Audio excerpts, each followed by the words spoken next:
안녕하세요, 무비피어TV 말마쿠입니다. 오늘은 베르세르크에서 나오는 헬고 기사의 정체에 대해서 짚고 넘어가는 시간을 가져보도록 하겠습니다. 베르세르크에서 나오는 헬고 기사는 축축과 가설들이 굉장히 난무하는 수수께끼의 캐릭터입니다. 하지만 최근에 베르세르크 팬이 팬아트로 멋진 장면을 연출한 컷이 있습니다. 그 컷을 보면서 제가 이거는 정말 해고 기사의 정체를 정확히 짚고 넘어갈 수 있겠구나 라는 생각을 했었고, 그리고 위라 켄타로 작가님이 살아 계셨더라도 이 내용들이 정사로 편입돼서 이야기가 전개가 되더라도 정말 어색하지 않을 만큼의 퀄리티 좋은 팬아트의 멋진 장면들이 있습니다. 그 장면을 제가 소개를 해드릴 예정입니다. 베르세르크 찐팬분이시라면 정말 만족할 만한 이야기가 될 것 같습니다. 그럼 채널 고정 부탁드리고요. 구독과 좋아요는 큰 힘이 됩니다. 그럼 베르세르크 해고 기사의 정체 지금 바로 시작하도록 하겠습니다. 우선 해고 기사를 설명을 짧게 해드리고 해고 기사의 이야기를 풀어가도록 하겠습니다. 베르세르크에서 해고 기사는 핵심 인물로서 해고 기사의 분량은 많지는 않지만 스토리의 핵심마다 등장을 하여 짧고 현학적인 몇 마디로 중요 떡밥을 던지고 회수를 합니다. 스스로에 대한 본인의 표현은 인간이 아닌 것들에게 한을 품은 자 또는 5명의 사자에게 파가 될 자라고 언급을 하였으며, 고드핸드를 호시탐탐 노리고 적대하고 있으며 1000년이 넘는 세월 동안 그들에 맞서 싸웠습니다. 불사신 조두와는 옛날부터 잘 알고 있던 사이로 추정이 되며 그 엄청난 실력의 조두가 인정한 숙적입니다. 인간 시절에는 한나라의 왕이었던 것으로 추정이 되며 가치가 입고 있는 갑옷인 광전사의 갑주의 원래 소유자였다고 합니다. 여러 언급을 미뤄보면 광전사의 갑주를 입고 계속해서 싸우다 결국 숨이 끊어져 죽었다고 언급을 하였는데, 많은 분들이 가장 궁금해하던 부분이라고 저는 생각을 합니다. 강마의 의식 당시 조두와의 대면에서 해고 기사가 정말로 1000년간 그것도 고드핸드에 대적해왔다는 사실이 드러나면서 해고 기사가 카이젤릭이라는 걸 확신을 할 수가 있었고, 이후 고드핸드 중 하나인 슬렁 및 그의 과거를 아는 여러 인물들이 해고 기사를 두고 폐하 또는 임금님이라고 부르는 등 인간 시절 한나라의 왕이었다는 사실 또한 드러났습니다. 그리고 결정적으로 가츠가 광전사의 갑주에 깃들여졌던 해고 기사의 과거의 기억에서 고드핸드를 탄생시키는 강마의 의식을 목격하게 되는데, 이는 과거 지하로 가라앉았던 카이젤릭의 고대 도시로 널려있던 재물의 낙인이 찍힌 무수한 시체들과 일맥상통합니다. 사도도 아닌 그가 어떻게 1000년을 활동할 수 있었는지, 어떤 힘으로 움직이고 있었는지도 불명인데, 해고 기사 말이 플로라와 겹치는 것이 굉장히 많기 때문에 플로라와 관련이 깊은 것으로 생각을 할 수가 있고, 엘프엘렘에서 카이젤릭에 대한 이야기들이 시간의 섭리 안에 있었을 때 광전사의 갑주를 걸치고 싸웠다는 말, 즉 지금의 자신은 시간의 섭리를 벗어났다는 말이죠.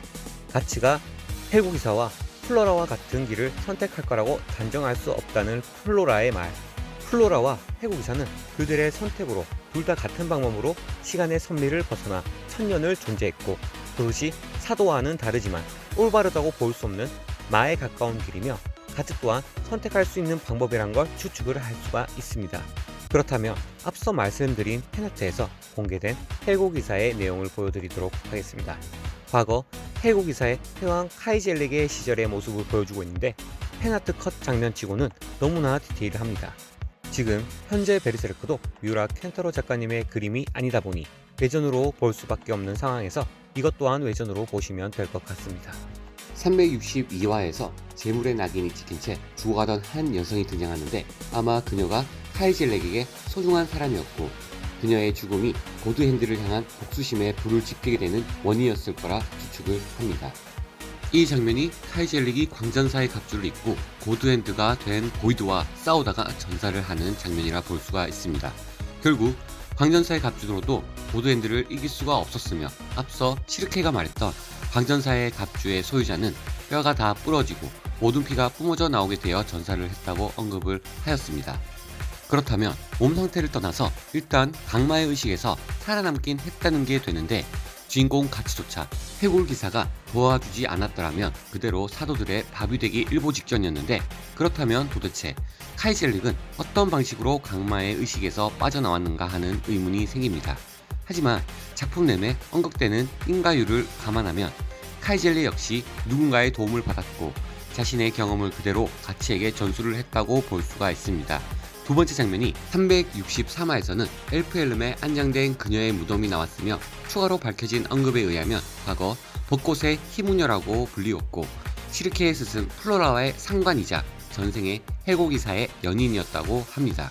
또한 지금까지 진행된 스토리를 보면 카이젤릭으로 추정되는 해골기사는 유괴의 생명체들, 요정, 드워프 등과 마술사들에게 존경을 받고 있는 것을 볼 수가 있습니다. 즉 해골기사의 정신을 유괴로 인도하여 현 시점의 해골기사의 갑주에 요정의 힘이 사용됐다는 의미를 두는 게 맞는 것 같습니다. 해골기사는 이전에도 요정의 가루의 효능에 대해 알고 있었다거나 엘프의 습성에 대해서도 알고 있는 듯 요정이라는 존재에 대해 익숙한 태도를 보였습니다.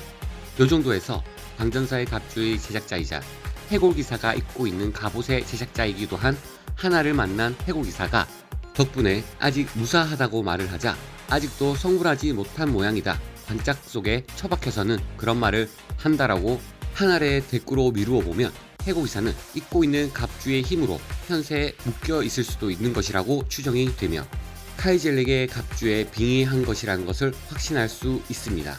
이 장면을 생각하는 캐스커의 모습을 팬아트 컷 장면을 담았는데 짧지만 해골기사의 장면을 해석하는 것으로 충분한 장면이라고 저는 생각을 해보았습니다. 이렇게 비추어 보았을 때 해골기사의 카이젤릭설은 종집으로 찍을 수가 있게 된 것이라 생각을 합니다. 다만 의문점이라면 해골기사가 폭군이라 불려왔었는데 이 부분은 카이젤릭이 아니라 해골기사가 보이드가 아니냐는 설도 있습니다. 하지만 작중에서 나온 해골기사의 행동을 보면 카이젤릭이 폭군이자 학살자로서 군림을 했었다면 플로라와의 친분을 유지할 수 있었을지도 의문이 듭니다. 이러한 사실들 때문에 카이젤릭에 대한 일화는 와전이 되었거나 반대 세력에 의해 생겨난 음해일 거라는 추측들이 존재를 합니다. 단지에타 편부터는 가치를 어둠의 매라고 하고 진짜 세계의 종말을 가져오는 페무토는 구원자로서 칭송받는 것만 봐도 카이젤릭의 이야기도 충분히 와전이 되었을 거라고 저는 생각을 합니다. 카이젤릭이 어떠한 이유로 강마의 의식에 연루가 되었고 이것을 목격한 사람들이 카이젤릭이 사람들을 학살을 하고 현자가 천사르들을 불러 이를 막았다고 착각했을 가능성도 충분히 있다고 생각을 합니다. 특히 매의 연인이 패왕 카이젤릭을 처음 소개를 하였을 때 적에게 무자비하고 용서가 없었기에 마왕, 죽음을 끌고 다니는 왕 등 별명이 있었는데 그런 또 다른 이유는 카이젤릭 황제가 전쟁 때엔 언제나 해골 모양 투구를 애용했기 때문이라 하였습니다.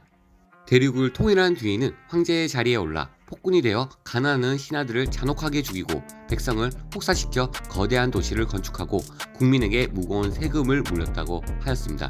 이를 보다 못한 신이 5명의 천사를 내려보내 그 도시는 하룻밤새 지상에서 사라졌다고 이야기를 했기 때문이죠. 이는 제국의 몰락 이후 세력을 확장한 법암청이 유괴의 존재들을 부정하고 있다는 점을 생각을 하면 카이젤릭은 유괴의 생명체들에게까지 존경받는 성군이었고 제국의 몰락과 관련된 모종의 사건 이후 보이드의 측근 또는 전해 내려오는 이야기들 때문에 몰락을 당했을 것이라 추측을 한 것이 아닐까 싶습니다. 그래서 보이드는 해골기사가 아니라는 걸 확신할 수가 있습니다. 오늘은 이렇게 해골기사의 분석으로 마무리하도록 하겠습니다. 베르세르크 피규어는 루이피규어에서 만나볼 수가 있습니다. 이상 루이피규어TV 말마꾼이었습니다. 감사합니다.